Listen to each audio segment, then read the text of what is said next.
মহা স্বাধীনতা দিবসে জাতীয় স্মৃতিসৌধে বীর শহীদদের প্রতি রাষ্ট্রপতি ও প্রধানমন্ত্রীর শ্রদ্ধা নিবেদন। উদ্ধারকারী জাহাজ হামজার সহায়তায় তোলা হয়েছে দৌলতদিয়া ফেরিঘাটে ডুবে যাওয়া বাস। এ পর্যন্ত 23 জনের মৃতদেহ উদ্ধার।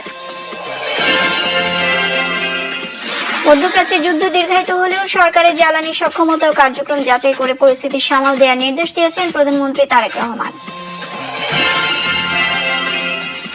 জ্বালানি তেল নিয়ে ভোগান্তি বেড়েই চলেছে। দীর্ঘক্ষণ লাইনে দাঁড়িয়েও তেল পাচ্ছেন না বলে অভিযোগ করেছেন অনেক মোটরসাইকেল আর প্রাইভেট কারের চালক।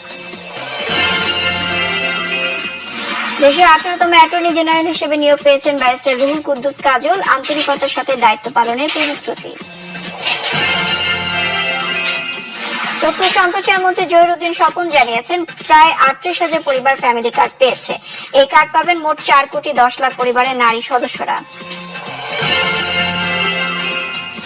বিদায়ী অন্তর্বর্তী সরকারের জারি করা 133টি অধ্যাদেশের মধ্যে 113টির বিষয়ে একমত ক্ষমতাসীন ও বিরোধী দল, জানিয়েছেন মন্ত্রীরা।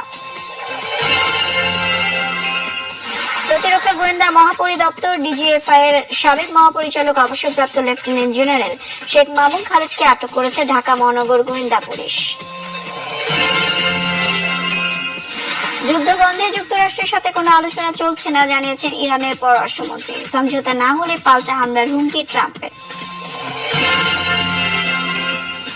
সিঙ্গাপুরের বিপক্ষে এশিয়ান কাপের বাছাই পর্বের ম্যাচের প্রস্তুতি। আজ সন্ধ্যায় হ্যানয়ে ভিয়েতনামের মুখোমুখি হচ্ছে বাংলাদেশ।